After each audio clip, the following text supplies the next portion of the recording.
सामने ही है, तुम आंखों से देख लो। यशोदा जी ने कहा, अच्छी बात है, यदि ऐसा है तो मुंह खोल। माता के ऐसे कहने पर भगवान श्री कृष्ण ने अपना मुंह खोल दिया।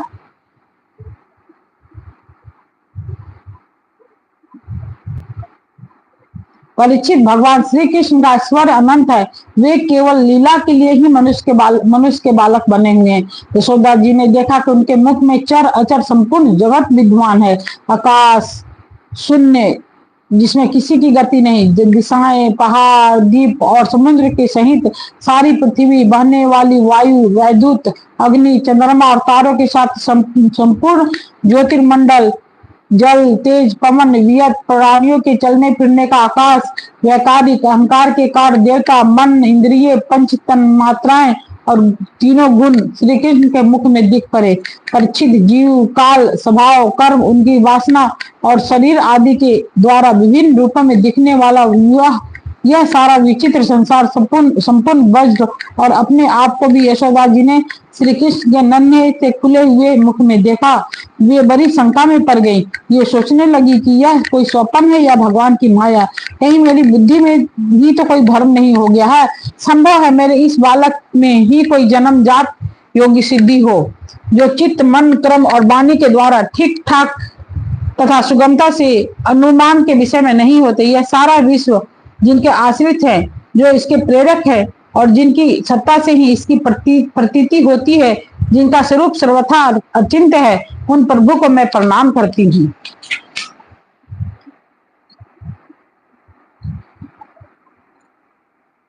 यह मैं हूँ और ये मेरे पति तथा यह मेरा लड़का है। साथ ही मैं वज्रराज की समस्त संपत्तियों की स्वामी धर्म पत्नी हूँ। ये गोपियां, गोप और गोधन मेरे अधीन हैं।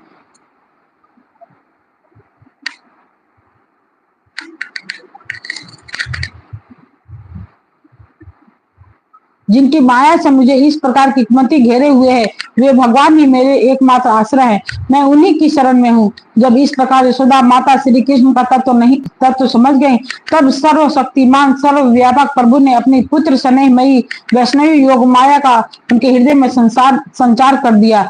श्री यशोदा जी को तुरंत वह घटना भूल गई। यशोदा जी को वह तुरंत घटना भूल गई।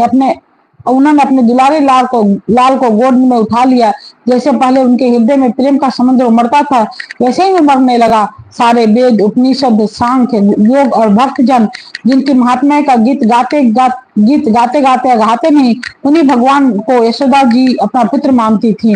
राजा परीक्षित ने पूछा, भगवान नंद बाबा ने ऐसा कौन सा बहुत सा मंगलमय साधन किया था और परम भाग्यवती यशोदा जी ने भी ऐसी कौन सी तपस्या की थी, जिसके कारण स्वयं भगवान ने अपने श्रीमुख से उनका स्तनपान किया। भगवान श्री कृष्ण की वे बाल लीलाएं जो अपने ऐश्वर्य और महत्ता आदि को छिपाकर ग्वाल बालों में करते हैं, इतनी पवित्र है कि उनका श्रवण कीर्तन करने वाले लोगों के भी सारे पाप शांत हो जाते हैं। त्रिकालदर्शी ज्ञानी पुरुष आज भी उनका गान करते रहते हैं।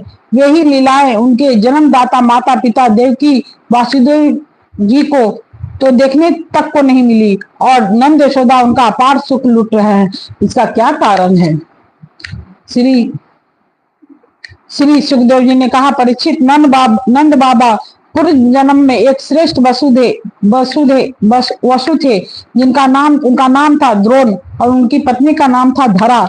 उन्होंने ब्रह्मा जी के आदेशों का पालन करने की इच्छा से उनसे कहा, भगवान, जब हम पृथ्वी पर जन्म ले, तब जगदीश्वर भगवान श्री कृष्ण में हमारी अनन्य प्रेम भक्ति हो, जिस भक्ति के द्वारा संसार में लोग अन्यास ही दुर्गतियों को पार कर जाते हैं। ब्रह्मा जी ने कहा, ऐसा ही होगा।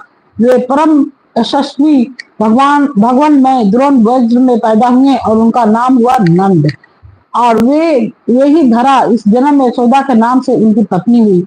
परीक्षित, अब इस जन्म मृत्यु के चक्र से छुड़ाने वाले भगवान उनके पुत्र हुए और समस्त गोपियों की अपेक्षा इन पत्नी नंद और यशोदा जी का उनके प्रति अत्यंत प्रेम हुआ।